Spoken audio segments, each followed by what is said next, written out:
गोस्वामी जी महाराज पूर्व प्रसंग में वर्णन किए। दक्षिण दिशा में जाने वाले सभी वीर वानर श्री राम जी से आज्ञा प्राप्त करके उनके चरणों में प्रणाम करके प्रसन्नता के साथ श्री राम जी को स्मरण करते हुए चल पड़े। तब श्री हनुमान जी महाराज श्री राम जी को प्रणाम करते हैं। श्री राम जी श्री हनुमान जी को अपने पास में बुला लेते हैं। अध्यात्म रामायण में प्रभु ने स्पष्ट कहा है कि हे हनुमान जी, इस कार्य में प्रधान तुम ही हो। मैं तुम्हारे सामर्थ्य को भली भांति जानता हूँ, इसलिए जाओ, मार्ग तुम्हारे लिए मंगलकारी हो।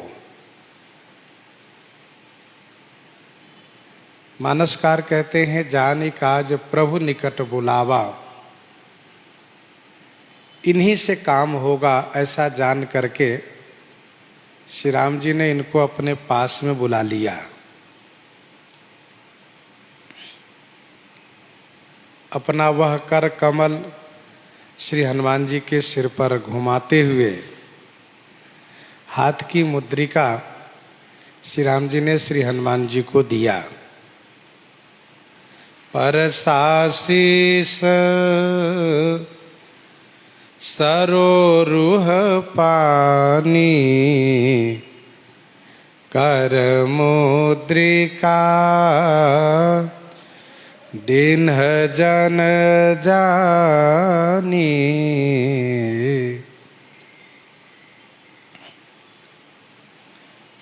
सरोरुह पानी शीश परसा, और जन जानी माने अपना दास जान करके कर मुद्रिका दीन्ह, कर मुद्रिका दीन्ह माने हाथ की मुद्रिका प्रभु ने उन्हें दी।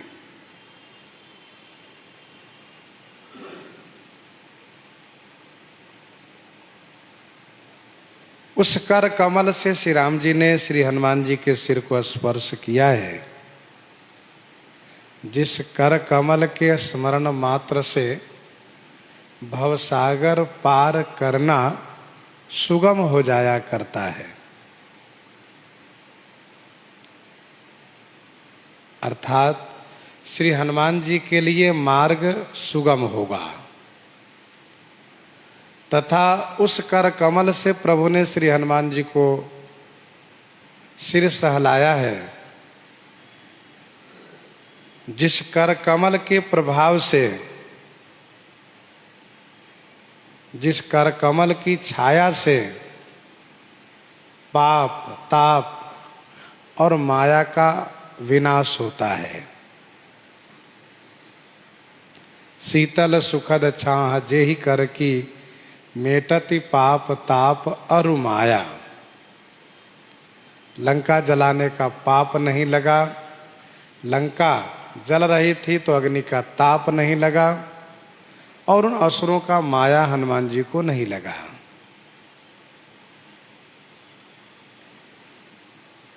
श्री राम जी के कर कमल के संदर्भ में गोस्वामी जी ने कवितावली उत्तरकांड 115 पद में लिखा है, कनक कुधर केदार बीज।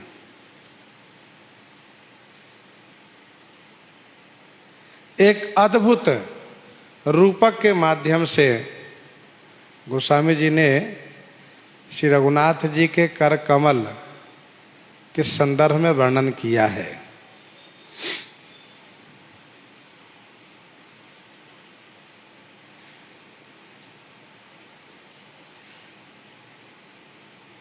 श्री हनुमान जी महाराज ने उस मुद्रिका को अपने मुख में रख लिया है, गाल में। गीतावली सुंदरकांड प्रथम पद में गोस्वामी जी ने लिखा, गाल मेली मुद्रिका मुदित मन पवन पूत सिर नायो। गाल में रखा। श्री हनुमान जी ने सोचा कि इससे अधिक सुरक्षित स्थान कोई और नहीं होगा जहाँ की ये हमेशा सुरक्षित रहेगा।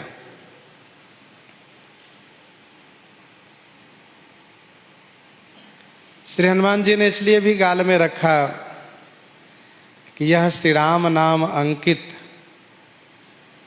दिव्य जो यह प्रभु की मुद्रिका है, यह मुद्रिका जब मेरे मुख में रहेगी तो मैं जो कुछ बोलूँगा वह श्री राम नाम से अंकित होगा, अर्थात श्री राम नाम के छाप से युक्त होगा, सत्य होगा, यथार्थ होगा।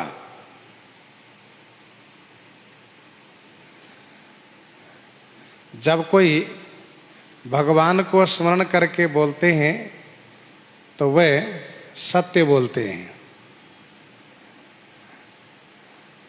और यहाँ तो गाल में श्री राम नाम अंकित प्रभु की दिव्य मुद्रिका है।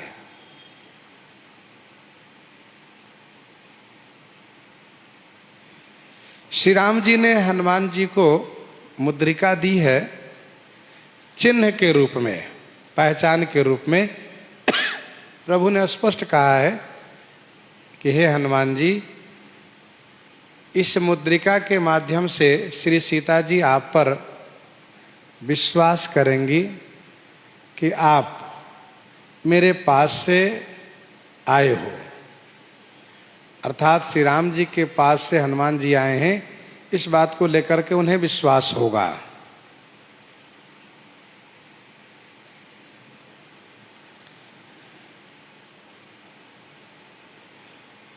मुख में मुद्रिका रखने वाली बात रामज्ञा प्रश्न 3.7.1 में भी गोस्वामी जी ने लिखा है, नाथ हाथ माथे धर्यो।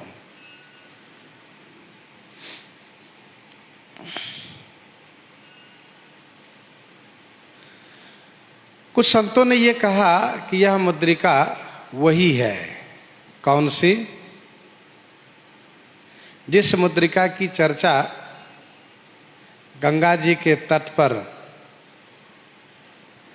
केवट को देने के लिए की गई है।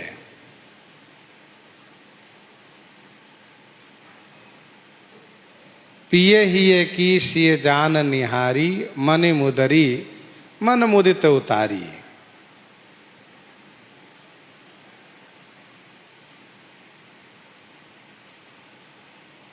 परंतु सभी संस्कृत के महाकाव्यों में, भाषा के महाकाव्यों में यह बात स्पष्ट कही जा रही है कि यह मुद्रिका श्री राम जी की ही है, न कि श्री सीता जी की है।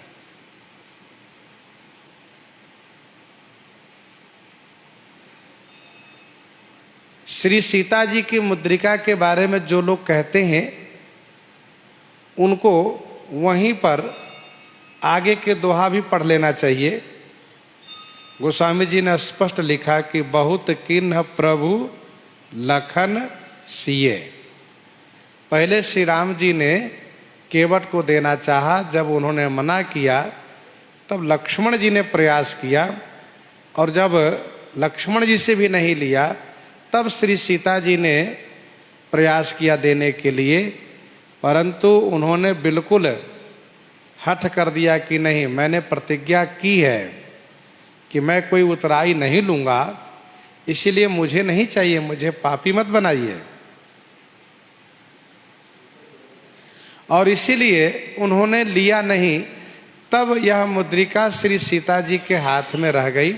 जिनकी मुद्रिका थी उन्हीं के पास यह मुद्रिका रह गई।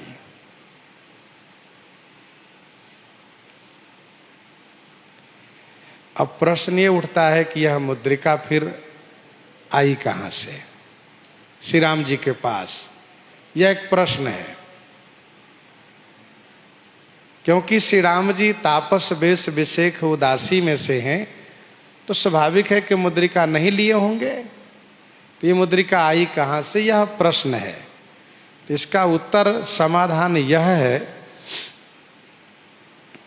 कि श्री राम जी भले ही तापस वेश विशेख उदासी व्रत को धारण किए हैं, फिर भी श्री राम जी अपनी लीला के अंगभूत सभी सामग्रियों को साथ में रखे हैं।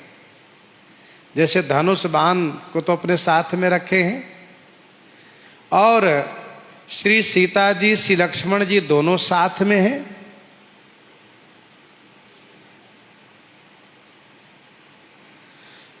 तो लीला के अंग के रूप में यह मुद्रिका भी है। इसलिए श्री राम जी इस मुद्रिका को भी अपने साथ में रखे हैं, ऐसा समझना चाहिए। आह्निक सूत्रावली में ऐसा लिखा है, आह्निक सूत्रावली में ऐसा लिखा है कि यज्ञ होमे जपे दाने, यज्ञ होमे जपे दाने स्वाध्याये पितृतर्पणे। यज्ञ होमे जपे दाने स्वाध्याये पितृतर्पणे अशून्यम तु कर्म कुर्यात्, अशून्यम तु कर्म कुर्यात् सुवर्ण रजतैः कुशैः। अर्थात यज्ञ होम जप दान स्वाध्याय पितृतर्पण में कोई न कोई मुद्रिका होनी चाहिए। खाली हाथ न हो, चाहे सोने की हो चाहे चांदी की हो अथवा कुश की, कुछ न कुछ होना चाहिए। और प्रसन्न राघव नाटक का एक श्लोक है, प्रसन्न राघव नाटक का एक श्लोक है जिसमें स्पष्ट वर्णन है कि श्री कौशल्या जी ने कहा, इयम विमुंच माम वत्स राम रत्नांगुलीयकम, इयम विमुंच माम वत्स राम रत्नांगुलीयकम। माँ कौशल्या ने स्पष्ट कहा कि राघव, इस अंगुली की मुद्रिका को तुम निकालो नहीं, रहने दो, पहने रखो। तो श्री राम जी की लीला के अंग स्वरूप है यह मुद्रिका, क्योंकि इसी मुद्रिका से श्री राम जी श्री सीता जी को भरोसा दिलाना चाहेंगे आगे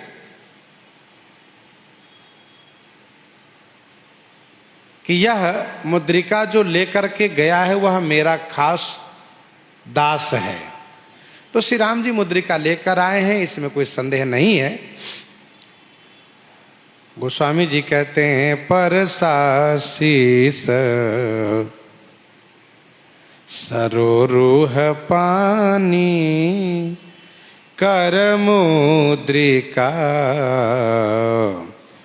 दीन जन जानी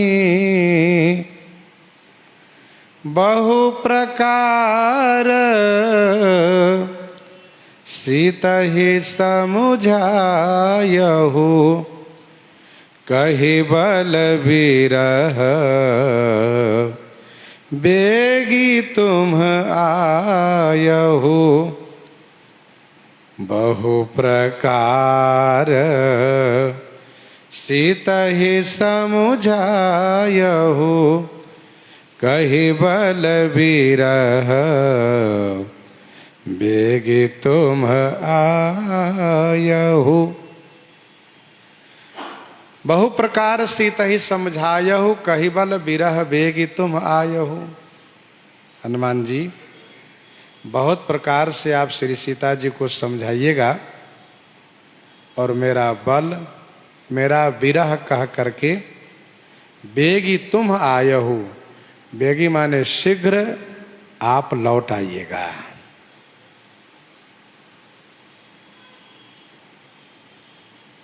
बहु प्रकार सीता ही समझायहु।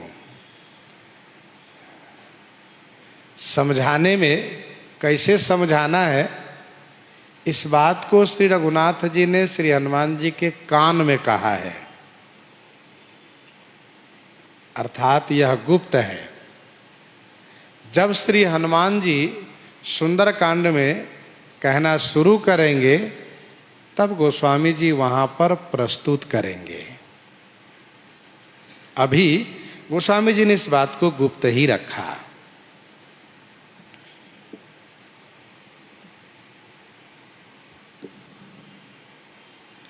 कही बल बिरह बेगी तुम आयो। मेरा बल और बिरह कहना उनसे। बल, वैसे श्री राम जी के बल को श्री सीता जी जानती हैं।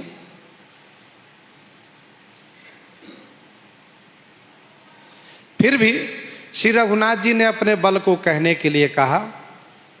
बल से वानरी सेना का भी अर्थ है और बल से श्री राम जी के धनुष बाण के बल का भी अर्थ है, श्री राम जी के पौरुष पराक्रम का भी अर्थ है। श्री हनुमान जी ने कहा निशिचर निकर पतंग सम। निशिचर निकर पतंग सम रघुपति बाण कृशानु जननी हृदय धीर धरु जरे निशाचर जान। यह बल कहा। और बिरह कहे राम वियोग तब सीता मोकह सकल भय विपरीता।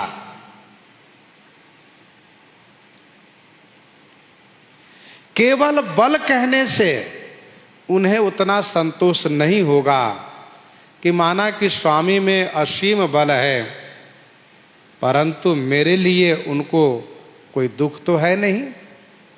इसीलिए बिरह कहने के लिए कहा कि आप बिरह कहना, जिससे कि उनको यह लगे कि आपके बिना मैं बहुत दुखी हूं। और केवल बिरह कहने से, बल न कहने से भी बात नहीं बनेगी। बिरह कहने से इसका मतलब ये होगा कि मेरे विरह में, मेरे वियोग में श्री रघुनाथ जी इतने कमजोर हो गए हैं कि अब वे शत्रु से सामना भी नहीं कर सकते। इसीलिए श्री रघुनाथ जी ने कहा कि मेरा बल भी कहिएगा और मेरा विरह भी कहिएगा।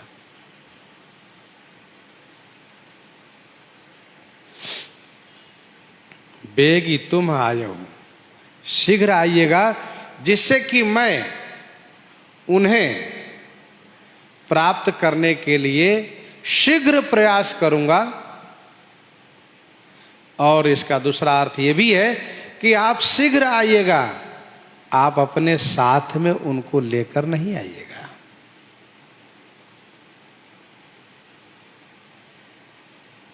और इसीलिए सागर के तट पर जब श्री हनुमान जी महाराज अपने उस असुर संहारक श्री राम कार्य संपादक विशेष रूप को प्रकट किया है, तो गरजते हुए हनुमान जी महाराज ने जामवंत जी से पूछा है कि मुझे क्या करना चाहिए, आप मुझे बताइए,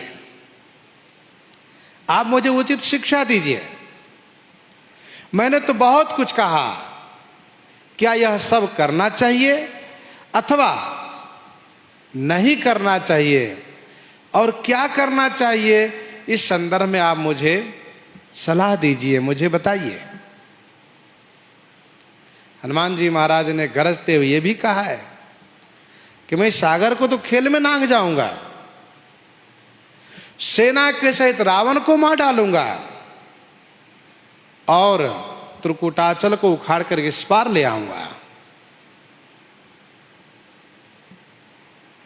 श्री जामवंत जी ने कहा नहीं हनुमान जी, केवल लीला ही नागहु जलनिधि खारा तक तो ठीक है, और आगे वाले कार्य में ऐसा नहीं सहसा नहीं करना है। तो इतना करे हो तात तुम जाई, सीत ही देखी कहु सुधि आई, तब निज भुज बल राजीव नैना, कौतुक लागी संग कपिसेना, कपिसेन संग संगारी, निशिचर राम सीता ही आनी है। ये करना है आपको। सीता ही देखी कहु सुधि आई, इतना करे हो तात तुम जाई, सीता ही देखी कहु सुधि आई, इतना ही करना है आपको। फिर आप कहेंगे हनुमान जी जाकर के लंका जला दिए, अशोक वाटिका उजाड़ दिए, ये सब ऐसा क्यों किए? तो हनुमान जी महाराज श्री सीता जी को अशोक वृक्ष की छाया में अति क्लेशित देख करके और रावण द्वारा अपमान देख करके श्री हनुमान जी महाराज को अतिशय रोष आया। और फिर त्रिजटा ने जो स्वप्न सुना दिया, तो स्वप्न से हनुमान जी को लगा कि मेरे लिए मार्गदर्शन हो गया। सपने बानर लंका जारी, हनुमान जी ने कहा मैं तो जलाऊंगा, मौका मिला तो। जादूधान सेना सब मारी, ठीक है रावण को नहीं मारूंगा लेकिन राक्षस को तो मार ही सकता हूं। तो कहने का भाव यह है कि श्री हनुमान जी महाराज से प्रभु ने कहा कि कहिबल बिरह बेगी तुम आयो, और इसीलिए इन्होंने श्री सीता जी से भी कहा कि अब ही मातु मैं जाऊं लबाई, अब ही मातु मैं जाऊं लबाई, प्रभु आयसु नहीं राम दोहाई, मुझे आज्ञा नहीं है, नहीं तो मैं अभी ले जाता।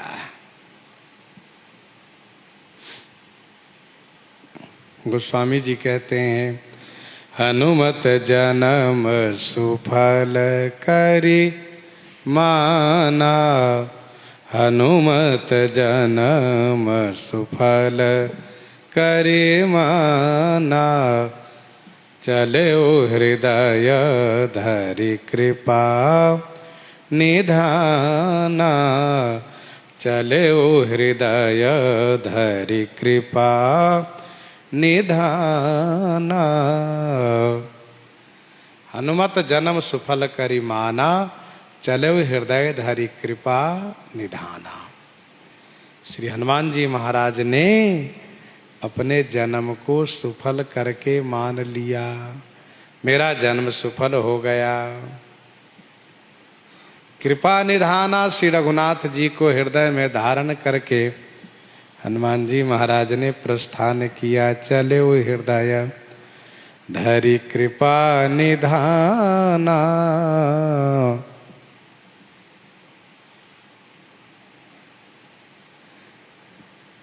हनुमान जी का अवतार किस लिए हुआ है?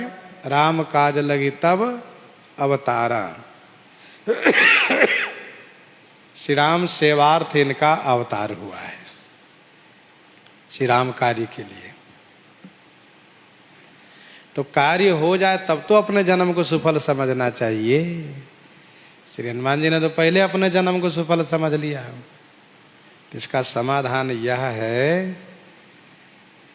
कि श्री हनुमान जी ने जब यह देखा कि स्वामी मेरे सिर पर अपना कर कमल रखते हुए अपने हाथ की मुद्रिका प्रदान किए, और फिर प्रभु ने कहा श्री सीता जी को समझा करके मेरा बल और विरह कह करके शीघ्र आप लौट आना। काम हो गया, प्रभु कह दिए तो हो गया, क्योंकि स्वयं सिद्ध सब काज।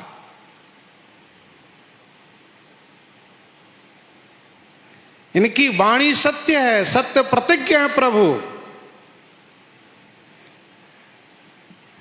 स्वामी ने कहा काम हो गया, वो सब होगा।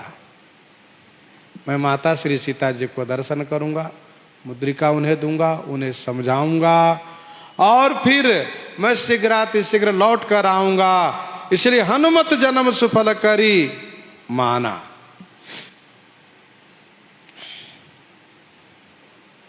निष्ठा है, विश्वास। समर्थ रामदास जी महाराज के शिष्य थे महाराज शिवाजी, राजा शिवा। इनका नियम था कि नित्य गुरु जी के दर्शन करके ही मैं जल ग्रहण करूंगा, भोजन प्रसाद लूंगा। लेकिन गुरु जी का यह निश्चय स्थान नहीं था कि अमुक जगह ही मिलेंगे। गुरु जी भजनानंदी, फक्कर शाही रहने वाले। तो गुरु जी महाराज एक दिन पहाड़ पर मिले और बहुत पीड़ित थे। शिवा ने कहा, जय जय गुरु जी, सेवा आदेश करें। गुरु जी ने कहा, सेवा बड़ा कठिन है और तुम इस चक्कर में मत रहो, मैं ठीक हो जाऊंगा। कहा, नहीं नहीं गुरु जी, अब आप स्वस्थ हो जाएं तभी मैं जल ग्रहण करूंगा। अब आप बताइए क्या सेवा करूं कि आप स्वस्थ हो जाएंगे। तब गुरु जी ने कहा कि सेवा बहुत कठिन है, बाघिन के दूध चाहिए, बाघिन के दूध ले आओ, फिर मेरे जो पेट में पीड़ा है उसका निवारण हो जाएगा। शिवाजी तुरंत चल दिए, यह सोच करके कि गुरु जी ने कहा बाघिन के दूध चाहिए, तो बाघिन का दूध मिल गया।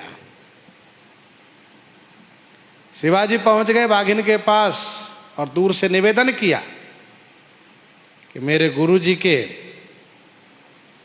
पेट में बहुत पीड़ा है और उस पीड़ा निवारण हेतु, उस पीड़ा को निवारण हेतु आपके दूध चाहिए, इसलिए आप कृपा करके हमें दूध प्रदान करें, मैं दूध लेने आ रहा हूं।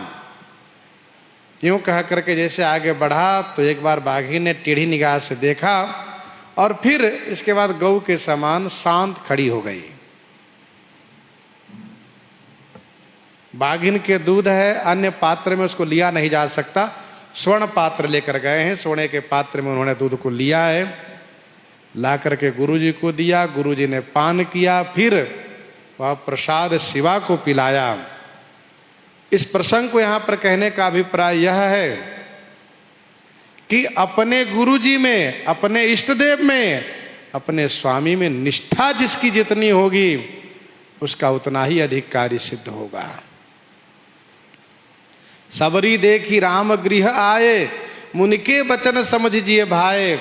श्री सबरी जी को इस बात को लेकर खुशी है कि गुरु जी का वचन पूरा हो गया। गुरु जी ने कहा था कि श्री राम जी तुम्हारे पास आएंगे, तुम उनकी पूजा करना, तो उनकी वाणी सत्य करने के लिए आए हैं, उनकी वाणी सिद्ध है। आज वह सत्य हो गई। तो हनुमत जन्म सुफल करिमाना, चले हृदय धरि कृपा निधाना। कृपा निधान श्री रघुनाथ जी को हृदय में धारण करके श्री हनुमान जी महाराज चल दिए। यद्यपि प्रभु जानत सब बाता, यद्यपि प्रभु जानत सब बाता, राजनीति राखत सुर त्राता, राजनीति राखत सुर त्राता। यद्यपि सुर त्राता, प्रभु सब बाता जानत, तथापि राजनीति राखत। यद्यपि प्रभु सब बात जानते हैं, फिर भी सुर त्राता होने के नाते राजनीति की रक्षा करते हैं।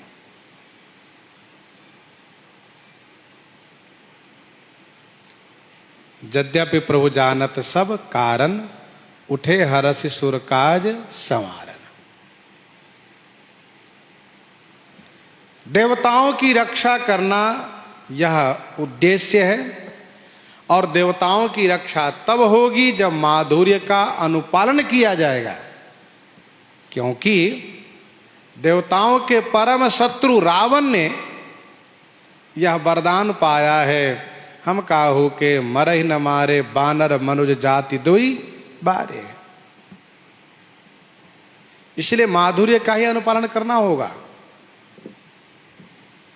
रावण ने देवताओं को बहुत क्लेशित किया है, बहुत सताया है। अब देवता चूंकि बानर शरीर धारण किए हुए हैं, इसलिए इन बानरों से भी उन असुरों को, रावण आदि को पिटवाना है, बदला लेना है। तो राजनीति राखत सुर त्राता,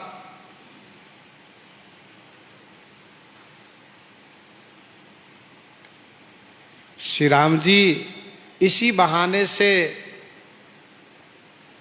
देवताओं द्वारा बदला लेवाएंगे और साथ साथ रावण की आयु पूरी करेंगे। नहीं तो श्री राम जी तो सब जानते हैं कि रावण श्री सीता जी को कहाँ रखा है, श्री सीता जी किस दशा में है, और रावण को मारना कोई बड़ी बात नहीं है। यहीं से आप चाहे तो संपूर्ण असुर जाति को संहार कर सकते हैं।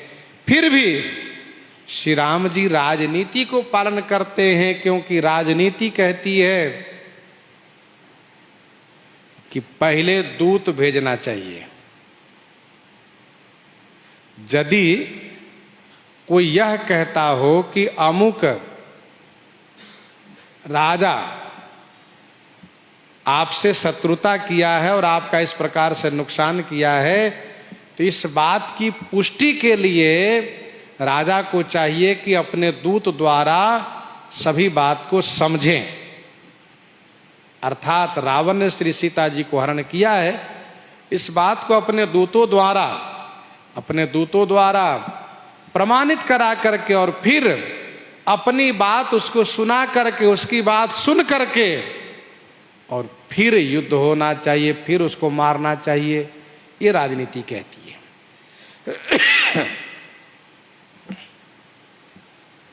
चले सकल बन खोजत, सरिता सर गिरि खोह, राम काज लयलीन मन, बिसरा तन कर छोह, बिसरा तन कर छोह। चले सकल वन खोजत, सरिता सर गिरि खोह। सकल बानर, वन सरिता सर गिरि खोह, खोजत चले। सकल बानर, सकल वन, सकल सरिता, सकल सर और सकल गिरि खोह में खोजत चले। सकल दोनों ओर है। सकल शब्द का अर्थ बंदरों के साथ और इन सभी स्थानों के साथ भी समझना चाहिए। सभी वीर सैनिक, बानर वीर, समस्त नदी, समस्त वन, समस्त तालाब, समस्त पर्वत, समस्त कंदराओं में खोजते हुए चले, कोई स्थान छूटे ना। राम काज लयलीन मन, बिसरा तन कर छोह। श्री राम कार्य में सबका मन लयलीन है, तल्लीन है। तन कर छोह बिसरा, तन कर छोह माने शरीर का छोह, बिसरा माने भुला गए।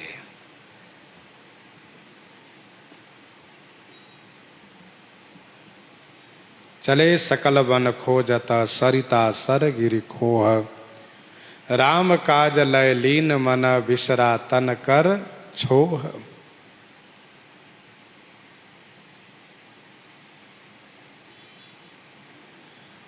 श्री राम कार्य में इस प्रकार से लीन हो गए कि शरीर का ममत्व भूल गए, शरीर की सुधि नहीं रही।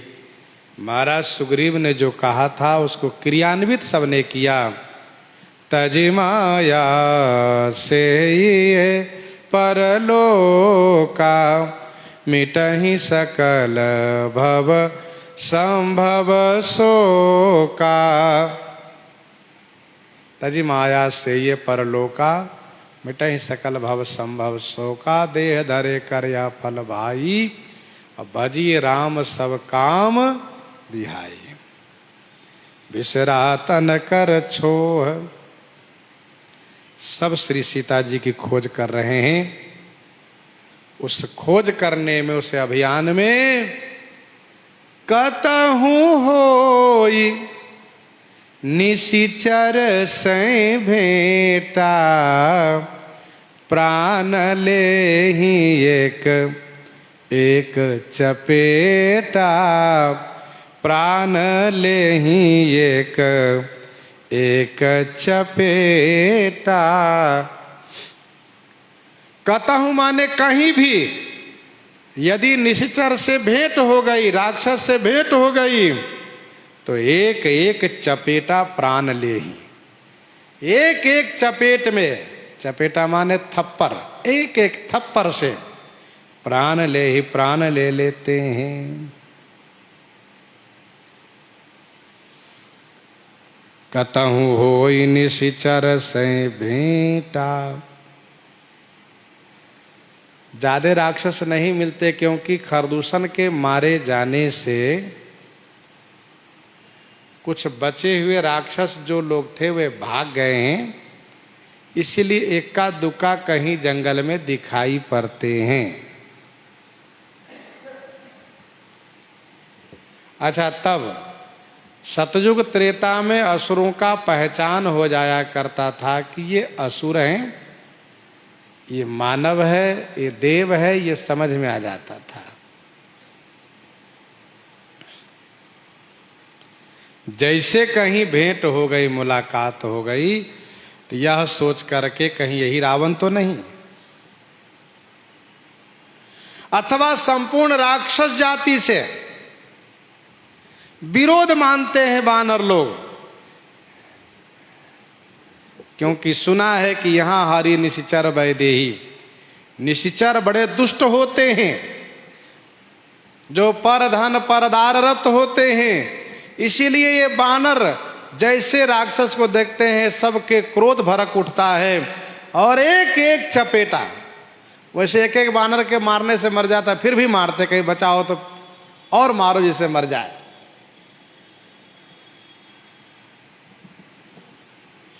श्रीमद् वाल्मीकि रामायण वर्णन, एक जगह एक राक्षस बैठा था, मुट्ठी बांध करके सामने दौड़ता हुआ आया। अंगद जी ने एक तमाचा लगाया, वहीं उलट गया और खून को वमन करते हुए मृत्यु को प्राप्त कर गया।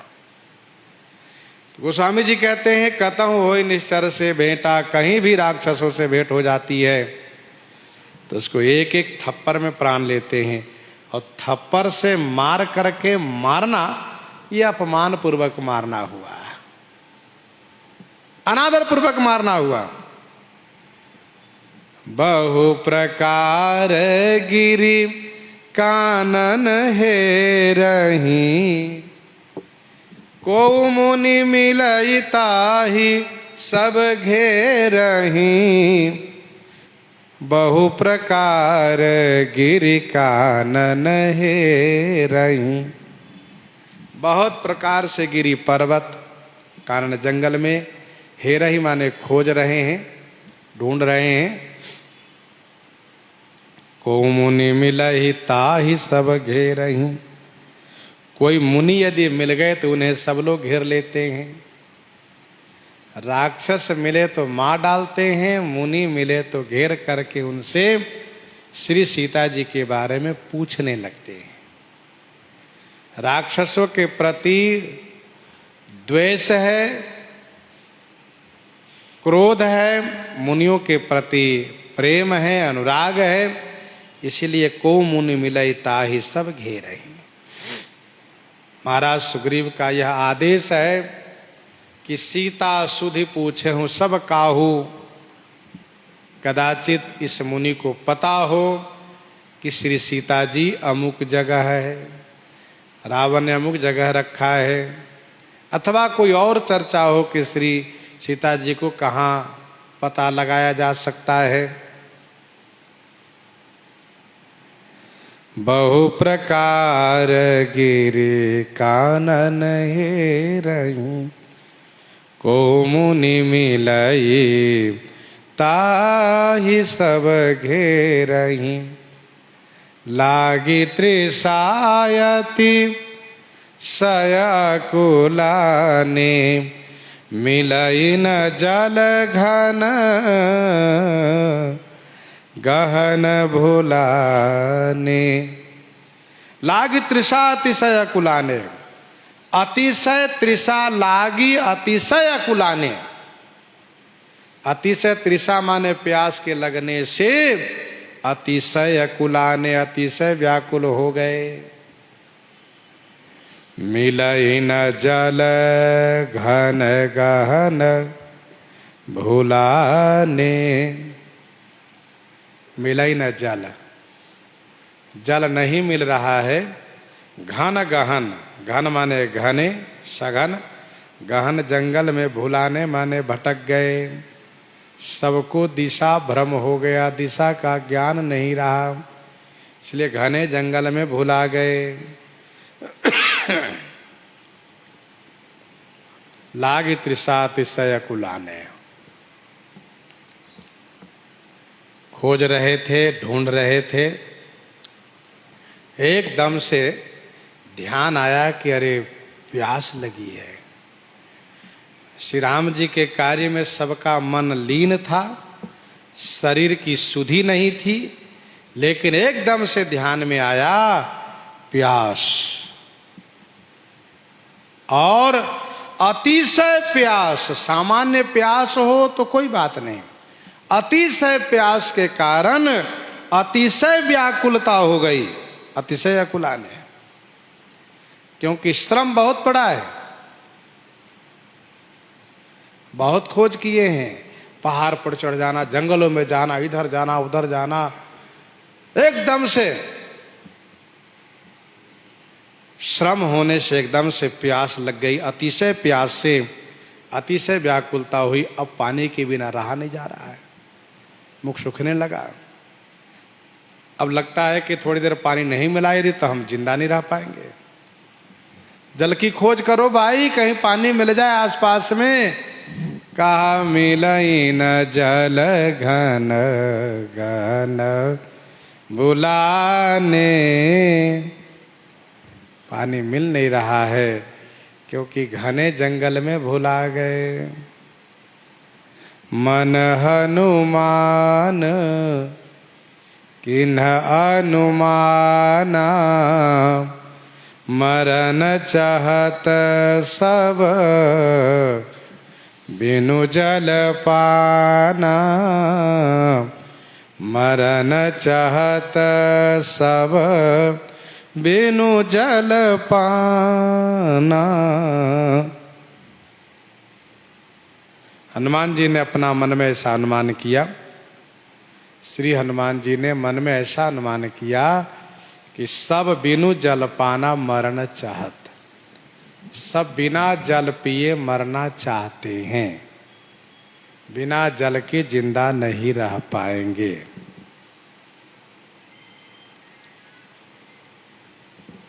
हनुमान जी महाराज को प्यास नहीं लगी है। इनको प्यास क्यों नहीं लगी? क्योंकि हनुमान जी महाराज हैं छाया में, शीतल सुखद छाह जेहि कर की, मेटति पाप ताप अरु माया। तो भला इनको प्यास कैसे लगेगी? क्योंकि श्री राम जी ने जो इनके सिर पर अपना कर कमल से स्पर्श जो किया है, परसाशीष सरोरूपानी। दूसरा कारण यह है कि श्री हनुमान जी महाराज अमृत का पान कर रहे हैं, तो भला उनको प्यास कैसे लगेगी? अमृत पान कैसे कर रहे हैं?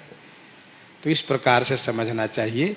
श्री राम नाम अंकित जो दिव्य मुद्रिका मुख में रखे हैं, उसी माध्यम से श्री राम नाम अमृत पान कर रहे हैं। और किष्किंधा कांड के मंगलाचरण में गोस्वामी जी ने लिखा भी, धन्यास्ते कृतिनः पिबन्ति सततम श्री राम नामामृतम। धन्यास्ते कृतिनः पिबंति सततम श्री राम नामामृतम। तो श्री हनुमान जी महाराज के मुख में मुद्रिका है, श्री राम नाम अमृत पान कर रहे हैं, इसलिए भला इनको प्यास लगेगी कैसे।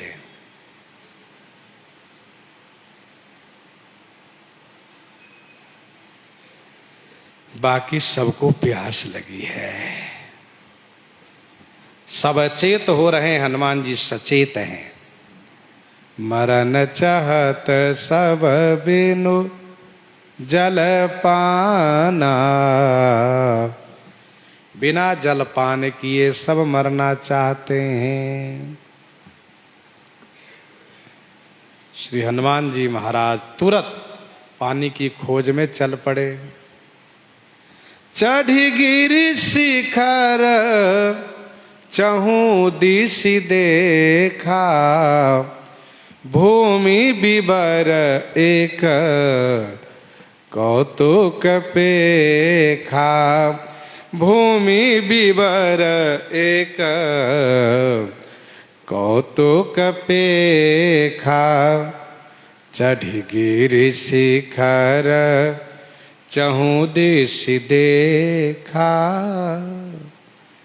गिरि शिखर चढ़ी चहु दिशि देखा, पर्वत के शिखर पर चढ़ करके श्री हनुमान जी महाराज ने चारों तरफ दृष्टिपात किया, चारों तरफ अवलोकन किया। भूमि बिबर एक कौतुक पेखा, भूमि बिबर, भूमि के बिबर माने बिल में एक कौतुक उन्होंने पेखा माने देखा, भूमि के बिल में एक कौतुक देखा। समतल भूमि है, उसमें एक बिल है, उसमें कौतुक श्री हनुमान जी महाराज ने देखा।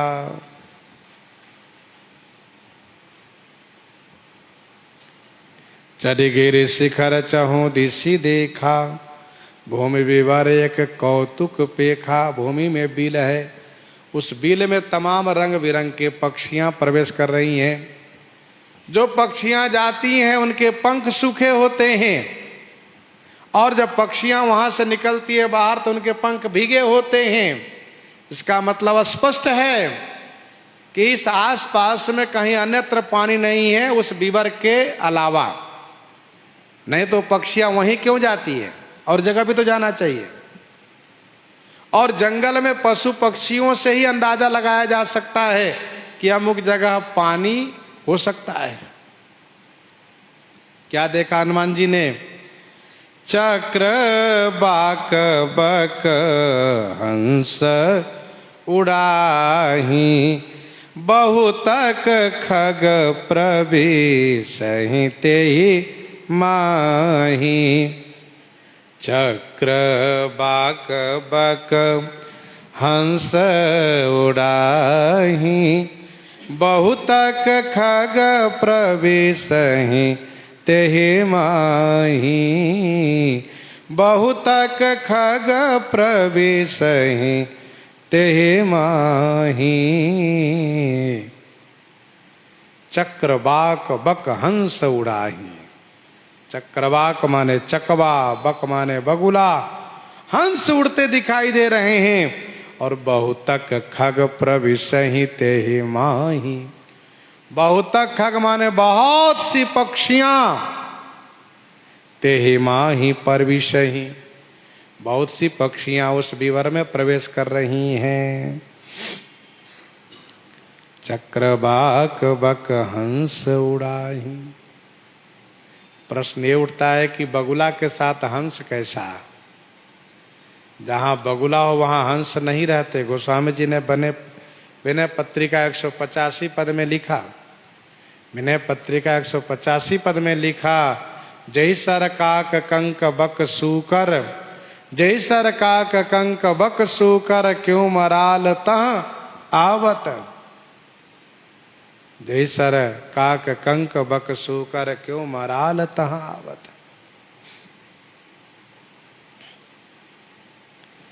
यहाँ बक और हंस दोनों कैसे? तो इसका समाधान यह है कि इस बीबर का चमत्कार है कि इसमें बक और हंस दोनों रहते हैं, आते जाते हैं। अथवा दूसरा अर्थ यह है, बक माने बोलना, बक माने बोलना। जैसे भृगुपति बकहि कुठार उठाए, बक माने बोलना, अर्थात चकवा बोल रहे हैं, हंस उड़ रहे हैं। अथवा तो यूं कहिए कि हंस और चकवा दोनों उड़ रहे हैं, बोल रहे हैं, ऐसा अर्थ लगाया जा सकता है।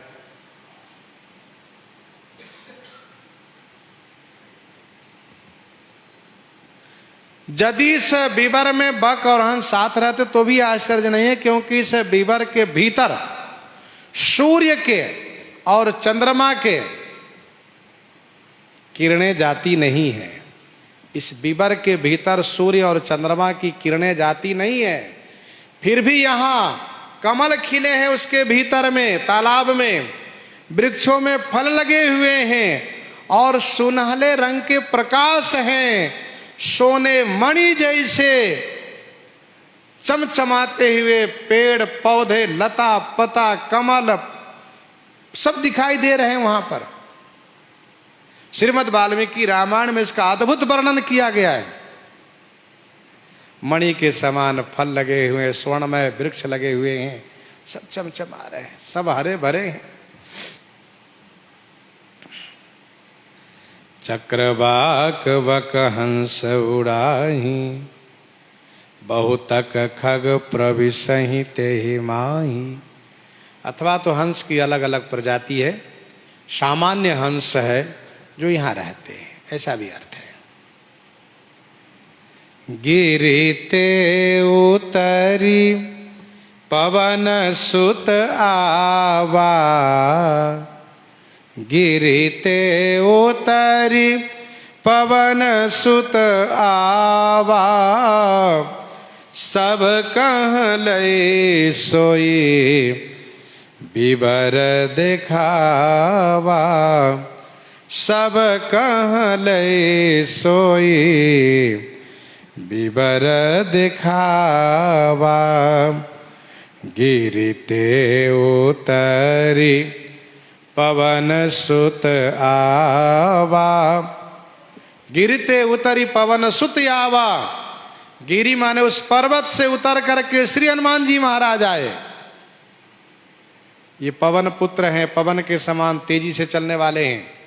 पवन सुत उस पर्वत से उतर करके नीचे आए और सब कहाँ लय सोई बीबर दिखावा, सभी को ले जा करके सोई बीबर माने उस बिल को दिखाया, उस गुफे को दिखाया। सबको लेकर के हनुमान जी ने दिखाया कि देखो भैया ये बीबर है, ये बिल है, इसी के भीतर पक्षियां जाती हैं और आती हैं। जो पक्षियां भीतर जाती है उसके पंख सूखे होते हैं, जो उसमें से निकलती है उसके पंख भीगे होते हैं। इसका मतलब वहाँ पानी है, चलना चाहिए। सबने कहा हे हनुमान जी, हम पानी के बिना तड़प रहे हैं और हमारी बुद्धि काम नहीं कर रही है, हमें क्या करना चाहिए? सो जैसे बने वैसे पानी पिलाइए, प्राण बचाइए। अब आप आगे चलिए, फिर आपके पीछे हम सब चलेंगे। तो हनुमान जी महाराज आगे हुए हैं, हनुमान जी महाराज आगे हुए हैं और पीछे से सब एक दूसरे को पकड़ करके चल दिए हैं। आगे कई हनुमंत तहि लीन्हा, आगे कई हनुमंत तहि लीन्हा, पैठे बीबर विलंब बन गेन्हा, पैठे बीबर विलंब बन गेन्हा, आगे कई हनुमंत तहि लीन्हा। हनुमान जी महाराज को आगे कर लिए और बीबर पैठे, बीबर माने उस बिल में, पैठे माने प्रवेश किए। विलंब न किन्हा, जरा विलंब नहीं किए, थोड़ा विलंब नहीं किए।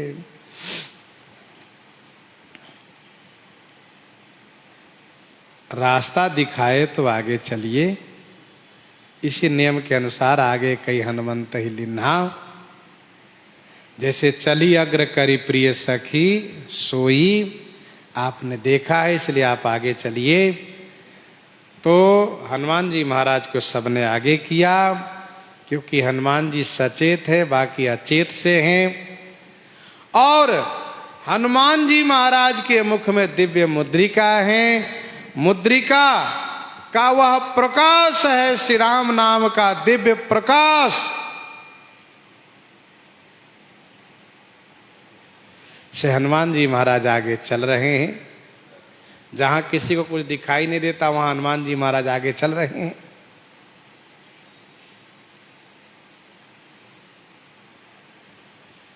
और अविलंब उस बिल में प्रवेश किए।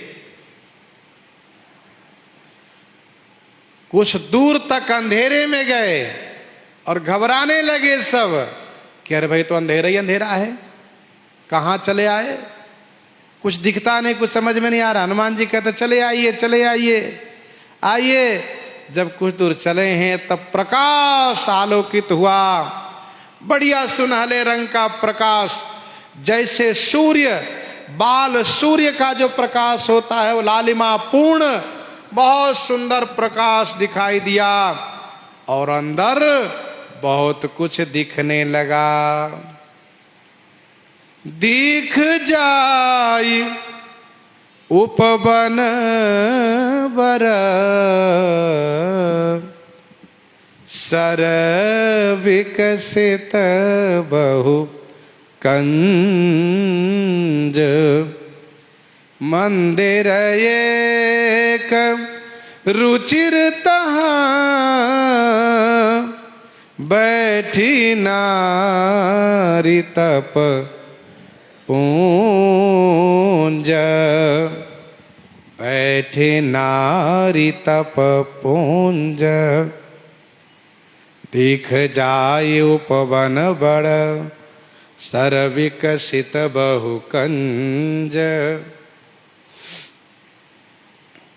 जा करके श्रेष्ठ उपवन, श्रेष्ठ सर माने तालाब, जिसमें बहुत से कंज माने कमल विकसित माने खिले हुए हैं, तहाँ एक रुचिर मंदिर है। तप पुंज अर्थात बड़ी तपस्विनी तप की मूर्ति एक नारी बैठी हुई दिखाई पड़ी। दिख जाई उपवन बर, सर विकसित बहु कंज, मंदिर एक रुचिर तहाँ, बैठे नारी तप पुंज, बैठी नारी तप पुंज। सबने दूर से प्रणाम किया है। स्वयं प्रभा के पूछने पर हनुमान जी ने कथा सुनाई है। फिर उन्होंने कहा आप जलपान कीजिए, पहले जल पीजिए। और सब तालाब में जाकर के खूब डुबकी लगाए, जलपान किए, बाहर आए, खूब फल खाए और फिर इस तपस्विनी के सामने हाथ जोड़कर खड़े होते हैं। प्रसंग को हम आप पर हृदयांगम करते हैं। आइए श्रवण करते हैं श्री विनय पत्रिका से।